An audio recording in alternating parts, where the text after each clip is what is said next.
Welcome to the shooting show. This week Sir Robert Bucknell gets all high-tech with thermal imagers. He tests out the Apex XD50.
Alpha Max BB. Well, thermal weapon scopes have really come on and dropped in price, and everybody's been putting them on rifles. This time of year the cover gets so thick you can't see anything at a distance. So I thought if we put it on a shotgun we will be able to call things in. Of course, foxes are much happier in heavy cover. They will come right up to you. But then, of course, at 20 yards, what do you do with a rifle? So here is the good old Mossberg 500, and then we've got various Ely heavies, and I've got BB, Special SG, SG, and some more BB. The scope is proofed to 375 Magnum, so we should have absolutely no problem at all with that standing up to this recoil. So we'll see how good it is.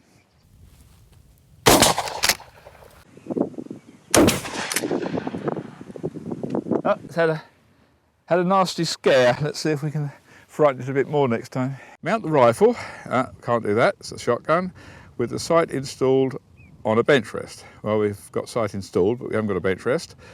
Set a targeted distance of about 100 metres. Point of impact should now match the aiming point. The sight should now be zeroed in for the specific distance. Well, that sounds easy peasy. Let's see what we can do with this then. Right, we've got some Ely Alpha Max 42 gram BB this time. Let's see what happens to this one.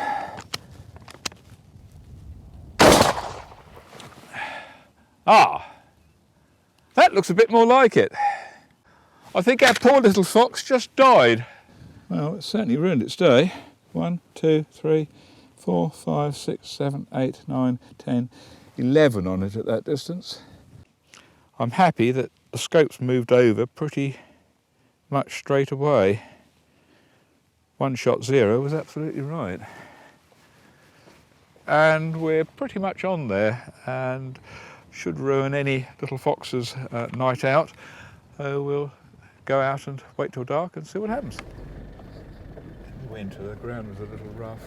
We've got so much grass and cover there, it's going to be quite difficult. I think we're going to need this shotgun and see how it performs, but it's going to take night vision to a different level if we can do that. And as I said before, foxes are going to be so much happier at coming into short distance through cover, and as long as we see a pair of ears sticking out the top, we should be able to do something about it. It's time to put this unorthodox kit combo to the test, but if anyone can make it work, it's foxing legend Robert and his lamping buddy Nigel.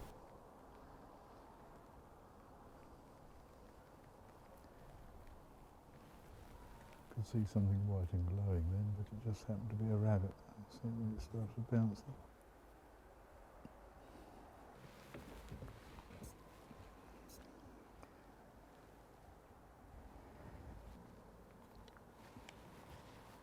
All right, if I give a call now, go at me.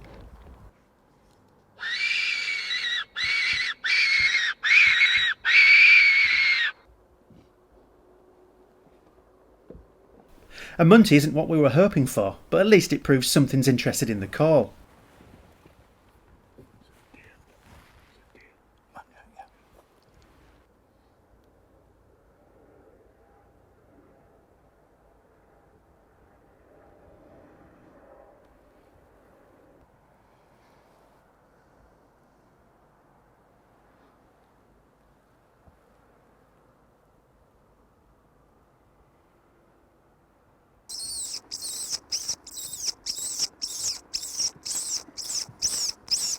That's more like it. Now we just need to squeak Charlie into range.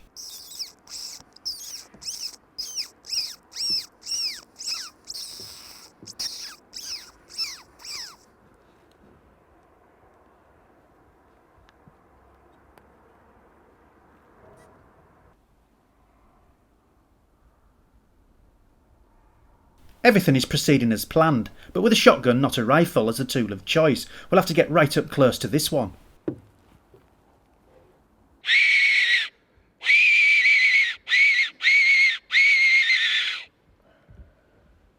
Well, the site certainly behaved as hoped, has done very well, but foxes are one of the problems with filming.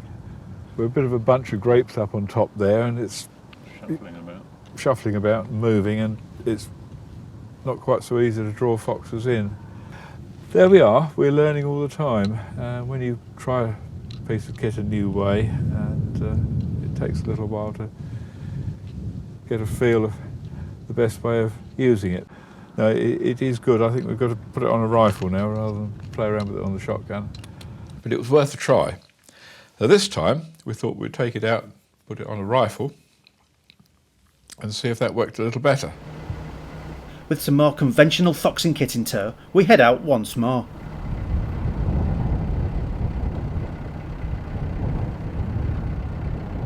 We've now got a thermal viewer, which we were finding the things in, and then the thermal scope to shoot them with, and it can't get any better than this, I think. Really good combination. You can spot foxes out to 400 or 500 yards without any trouble with it. And then you can really see what they are, sort of 200 and below. 100 yards, you see the little tailbone in there. The Pulsar is really proving its worth, as it makes positive quarry identification a breeze. Time for Robert to make amends for his earlier misses.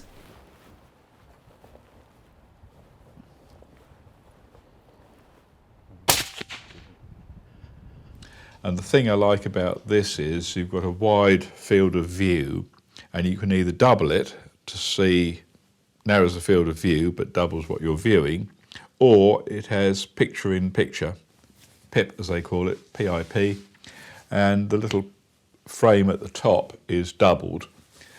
And so you put the crosshairs on whatever you're shooting at, and then in the little picture in the top, so you've got the wide angle on there, and you can fine-tune it and shoot using that. And that really makes things much easier. Get a big picture of what you're looking at and just put the crosshairs where you want it, squeeze the trigger, QED. Well, conditions were breezy, clear, and the foxes cooperated fairly well. But round the back of us we'd got grass that was anywhere between 2 and 3 foot tall, and so we called up 2 foxes. I think we actually got one fox came up behind us. I could just see its ears. It was straight downwind of us, and that was the last I saw of it. But the other one tried to sneak round us, and that was the first one I shot. To start with, all I could see was the ears, about the top half of the head. And one ear was slightly out of kilter to the other one. It's obviously had an RTA or something. And so I was looking at it because we have got muntjac there, and the odd roe, so you want to be careful you're not shooting those, and especially when you're only just seeing that top little bit of whatever you're shooting at. But then it moved round and I could see more, stopped, pulled the trigger and hit it very hard, kept looking round, no more, gave up, went further down, so we were actually looking over a river, and at that point we had a fox just the other side that was looking at us out of the grass, and again all I could see was the top of the ears, and that was about 80 yards off. Put the crosshairs on its tip of its nose, squeezed the trigger, and that one was in the bag. And then third one came out, was going down the side of the hedge that way, and just as I pulled the trigger it moved.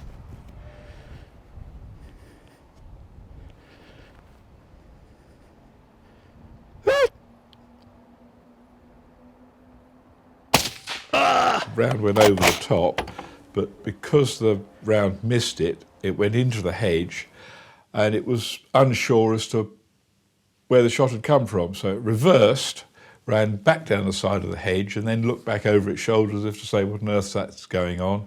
And that gave me the chance to fire a second shot, which, because it was halfway behind a pole, wasn't a very pretty shot, but it went about 20 yards and piled in.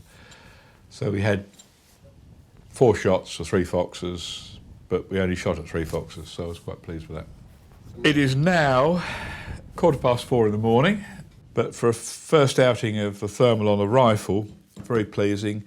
And the difference, one of the big differences is that when you look through, I've been searching with a thermal and then swapping over to digital, and of course you're getting a different view. You're looking at different colours and shapes.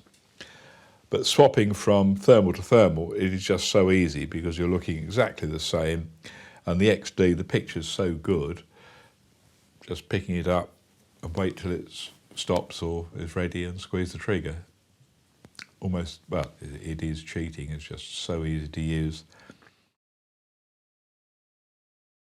After our trials and tribulations, the Pulsar has finally got us a bumper bag.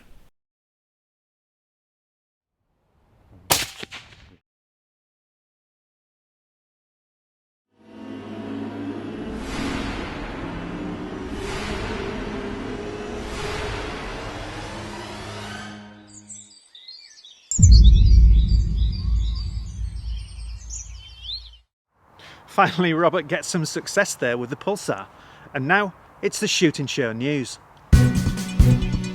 This is the Shooting Show News. The EU has poked its nose into firearms law reform, proposing a number of ways to tighten legislation. Suggested amendments include the restriction of firearms licences to 5 years and medical tests for firearm owners. And the EU also wants to prohibit semi-automatic guns that resemble fully automatic weapons. It's not clear what exactly would fall under this.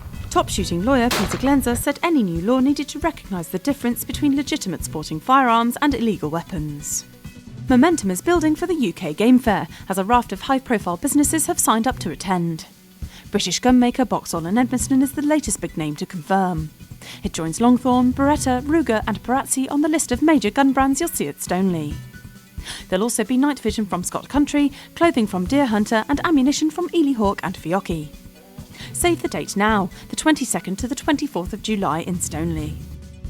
A shooting ban will destroy heather moorland. That's the latest message from Basque, which has released a new infographic to underline the point. 3/4 of the world's heather moorland is conserved in Britain, with knock-on benefits for tourism and the environment. Without grouse shooting, Basque says, we'll lose valuable habitats, leading to a drop in wader numbers and widespread job losses. Keep up with all your grouse shooting news in iShoot magazine. There's a fresh development in the SNP's U-turn on hunting. Now it turns out that the party accepted £10,000 from an anti-hunting pressure group. The political animal lobby has handed more than £140,000 to the SNP since 2001, including 10 grand this year. The party had said it wouldn't vote on repealing the hunting ban since it was an English issue, but then it tore up its own rulebook and said it would interfere after all. And finally, we could still be some way off a decision on lead shot. Despite half its members having resigned in protest, the lead ammunition group is still meeting and publishing minutes. The latest minutes reveal that DEFRA hasn't even decided whether to peer review the group's report. The report, though not publicly released, is expected to roundly condemn the use of lead shot. Shooting representatives resigned in disgust at this and submitted their own report to DEFRA to counteract the official story. That was the Shooting Show News. I'm very excited about reviewing this rifle. It comes from a maker which I reviewed on the Shooting Show probably about a year ago, maybe a bit longer now. It was the first rifle they had ever produced to the market, being primarily a barrel maker. I'm talking about Bergara, the Spanish company, very well known for producing barrels. Came out with their switch barrel rifle last year, and today I have with me their fixed barrel version of that rifle, though it's a completely different model. And I have to say, I've just had a 5-minute play with it inside. I'm already impressed. As you can see, this is the synthetic model, so we're not really talking about is the rifle pretty. This is designed as a functional workhorse. The stock is nicely shaped, certainly comes to the shoulder nicely. Nice grips on the pistol grip here, where your palm sits, and on the front. It's not actually, it looks rubberized, but it's not, it's just textured. The plastic is fairly solid. It's a lot firmer than many stocks of this sort of material. The bolt on this was the first thing that I noticed. I dropped it, put it in the rifle because it came separately, dropped it forward and back. What a smooth bolt. It really is so slick. It has been a long time since I've operated a bolt that genuinely has been as smooth as that. And if I just drop it out, which is done via this big release lever on the left hand side here, same place as the Seiko. The bolt itself is a twin lug, but really thick, substantial lugs on this. This is a 243, so same action size as a 308, but those lugs there, I think they would pretty much take anything. Those are big, chunky, nice lugs. The face is obviously completely enclosed, so it's basically the same design as a Remington 700. We've got a sprung claw here, not in the same fashion as a Hauer, which also follows a similar design, which has the extractor claw running the full length here. This is a much shorter sprung claw, but it seems to be quite substantial and well made. And of course the ejector is this little sprung plunger here, same as on a Tikka or a Remington. The bolt knob itself, I thought it was synthetic. Definitely not. Nice big round bolt knob, also made of metal. And if you look at how it sits on the rifle, just above the pistol grip here, nicely away from the edge of the stock, easy to grab, nicely shaped, swept back slightly. Dropping back, bolt shroud, nicely shaped. It has a bit of style to it.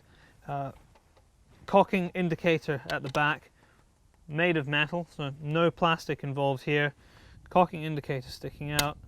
There you go, that's it disappear. You know that the rifle is not cocked. Just to the right of that, safety catch, 2-position. Not the prettiest of safety catches in the world, but functional, does exactly what it's supposed to do, and it does it quietly. The original Bergara I tested, the trigger was okay, but it was nothing special. I did have to tinker with it a wee bit to get it at a satisfactory level. They've pretty much got the same shape of trigger blade on this rifle as they did on the switch barrel version. Wasn't too keen on the trigger blade. I find it a little bit thin and sharp, but it's okay. It's just my personal preference is for a slightly thicker trigger. However, in terms of the actual break, this rifle was a lot better. That's not bad at all. I haven't checked the brake, but I imagine that's probably about 2.5 pounds. And I really can't feel any creep in there at all. So quite impressed with the trigger. This rifle doesn't come with a magazine, it comes with a floor plate. I've said it before, I'll say it again. I don't think that is a reason not to buy a rifle. I personally prefer a floor plate. A magazine is just one more thing that you can end up leaving at home. The release for the floor plate sits where most releases do, just at the front of the trigger guard itself. It's got a good meaty hold of that plate, which is very important. There's the follower there. I'll stick my finger in here. We've got a metal magazine well all around there. So we'll be interested to see what that looks like once I take the rifle to pieces. The finish on the metalwork is nice. It's got a matte bluey black look to it. And lastly, before we take the rifle to pieces, the barrel. I don't think you're going to have any issues with the barrel fitted to this rifle. It's screwed in just in the same way as most rifles are traditionally. So there's no modern sweating of the barrel into the action. If you look inside here, you can see the threads of where it would be screwed in up to the correct head spacing. So now all I've got to do is take it apart and let's have a look how they've tackled the internals of this rifle. Bottom metal, okay, made from one piece. This is a cast alloy as opposed to actually being machined. That's pretty common practice. Most rifles will have a cast bottom metal just because it's a lot easier and cheaper to form it. But that's nice, all very well finished off. Just lift the stock out. As I expected, we've got a lot of strengthening ribs in the forestock, and that just gives the rigidity to the carcass of the stock itself. We've got a round receiver. Round receivers are nice and easy and cheap to machine, just the same as a Remington 700. In fact, further to that, we've got this big chunky recoil lug here, which, although from first glances looks like it is machined as part of the receiver, so you can't see any band at the top like you would do on a Remy. It's not, it is separate, but that is tried and tested. It is essentially the same system. It's a jammed washer, almost exactly the same as a Remington 700. It's just that Bergara have added a little bit of finesse to it. And apart from that, there isn't a lot to talk about. It's a very simple, clean affair. The trigger, as you can see here, looks very much like many other triggers. It is adjustable via these two screws here. Not the most friendly of adjustments. I have the same system on my rifle basics trigger on my Hauer that I fitted. Basically, you've got to undo the nut, which then allows you to move in and out the grub screw, and that allows you to adjust both the sear engagement and the weight of pull. And it does take a little bit of fiddling to get it right when you're sitting there with the Allen screw and a tiny little spanner, but it is possible and it does work, and once it's done up it shouldn't move. So I'm going to head to the range, I'm going to put some rounds through it and see if I can be as enthused by how the rifle shoots as the rifle itself.